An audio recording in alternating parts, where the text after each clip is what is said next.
जमनापुर गांव में राजवंती और राजबाला नाम की दो सास बहू रहती थी। उन दोनों को चिकन की दावत उड़ाने का बहुत शौक था। वे दोनों हमेशा चिकन के ही सपने देखती रहती थी। बहू, मेरे से तो ये लौकी, भिंडी, आलू, बैंगन खाया ही न जाता। मन तो चिकन खाण को तड़पे सा। हाल तो हमरा भी कछु कछु यही है सासू अम्मा। चिकन के जायके को मन बड़ा तड़पत है। ये आलू भालू बैंगन वैगन भी भला कोई खाने का चीज है? राजबाला यह कह ही रही होती है कि तभी राजवंती का बेटा मनोहर आ जाता है और पूछता है, अरे माँ, आज खाने में क्या बनाया है? बेटा, देसी वाला मोटा चिकन बनाया है, खाएगा के? माँ, जो भी बना है दे दो, बस बहुत भूख लगी है, खाकर खेत में चला जाऊंगा। राजवंती और राजबाला को जितना चिकन खाने का चाव था, मनोहर को उतना ही चाव साग सब्जियां खाने का था। वह साग सब्जियां खाकर मस्त रहता था और अपने खेतों में मन लगाकर मेहनत करता था।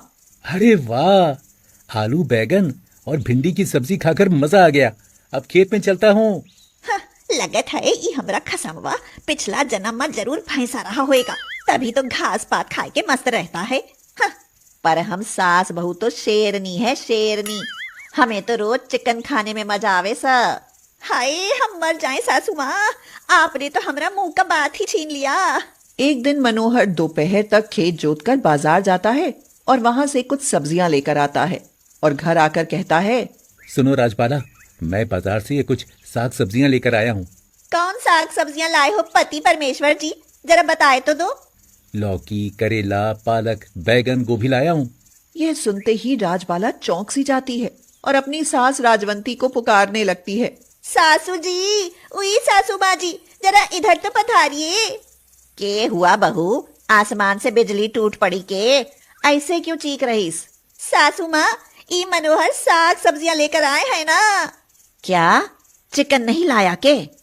नहीं माँ, मैं तो लौकी, करेला, पालक, बैगन और गोभी लाया हूँ। अरे कम बखत, इसकी जगह चिकन न ला सकता था क्या? यह सुनकर मनोहर कहता है, पर परसों ही तो चिकन लेकर आया था। परसों लाया था तो क्या हम पर एहसान कर दिया था? जा, आज भी चिकन ही लेकर आ। वो देसी वाला चिकन लेकर आना मनोहर जी, वो को खाए के मजा आए जाता है। पर इन सब्जियों का क्या करूं? अरे गधे, करना क्या है, जाकर बैलों के आगे डाल दे। राजवंती और राजबाला को रोज रोज चिकन खाने की आदत थी और बेचारा मनोहर एक गरीब किसान था। पत्नी और माँ को चिकन खिलाने के चक्कर में कर्ज पर कर्ज लेने को मजबूर था। लाला, कुछ पैसे चाहिए। अरे भैया, मुरली वाली की जय बोल। क्यों बे, तू रोज रोज कर्ज मांगने क्यों आ जाता है? किसी बुरी लत का शिकार तो नहीं हो गया? यह सुनकर मनोहर भावुक हो जाता है और लाला को अपने घर की समस्या बताते हुए कहता है, वो बात यह है लाला कि मेरी माँ और घरवाली को रोज चिकन खाने को चाहिए। साग सब्जी देखकर तो उन्हें उल्टियां आने लगती हैं। अब आप ही बताओ मैं क्या करूं? अबे तो कर्ज क्यों लेता है? सीधे सीधे मुझसे चिकन बुक करना। मैं कुछ समझा नहीं लाला। अबे मैंने खेत में ढेर सारे मुर्गे मुर्गियां पाल रखे, तू रोज चिकन ले और फसल पर हिसाब कर देना। मनोहर को लाला की बात पसंद आती है। इसके साथ ही राजवंती और राजबाला को रोज चिकन मिलने लगता है। वे रोज मुर्गे की दावत का मजा लेती हैं।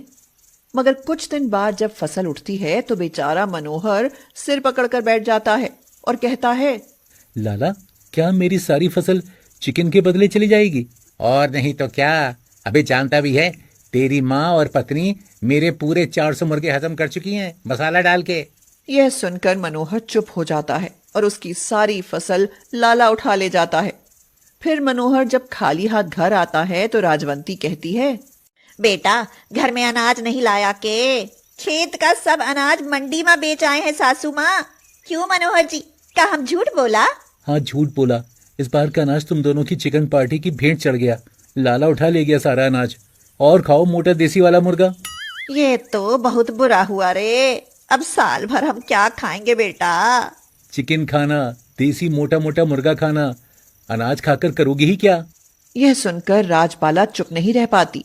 वह कहती है, माना हम सास बहू शेरनियां हैं, पर इतना भी शेरनियां नहीं है मनोहर जी कि मुर्गा के साथ 2 रोटियां खाए बिना रह जाएं। बहू ठीक बोल रही इस बेटा। अब बहुत हुआ माँ, आज के बाद मैं चिकन कभी नहीं लाऊंगा। खाना है तो साग सब्जी खाना।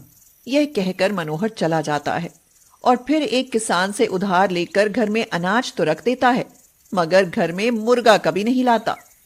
बेचारी मुर्गे की मारी राजवंती और राजबाला कुछ दिन तक तो सब्र करती हैं, मगर फिर मुर्गा खाए बिना रह नहीं पाती तो मुर्गा चोरी करने का प्लान बनाती है। बहू, बहुत दिनों से मुर्गा पार्टी ना हुई, क्यों ना आज हो जाए। पर सासू माँ, वो मुर्गा कहाँ से आएगा? अरे मारे गांव में मुर्गों की कमी सके, कहीं से भी मुर्गा चुरा लावेंगे और रात में दावत उड़ावेंगे। क्यों, है ना एकदम से गुड आइडिया? ई तो सच में गुड आइडिया है सासू माँ। रोज रात को मुर्ग मसाला खाएंगे और किसी को पता भी न चलेगा। उस दिन के बाद दोनों सास बहू गांव में मुर्गे की तलाश में निकलती और जहां भी मुर्गा हाथ लगता उसे दबोच लेती। फिर रात को मुर्गा बनाती और चटखारे ले लेकर खाती। राजबाला बोली, सच्ची माँ सासू माँ, मुर्गा तो एकदम से धांसू बना है, खाए के मजा आ गया। अरे अब तो रोज ऐसे ही चिकन खाएंगे।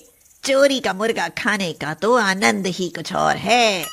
सच्ची बोला सासू माँ, हमरा तो बस मसाला ही लगत है, मुर्गा तो किसी और का होता है ना। कुछ दिन ऐसे ही बीत जाते हैं। मनोहर की माँ और पत्नी दोनों कहीं से भी मुर्गा चुरा लाती और उसे रात में बनाकर खा लेती।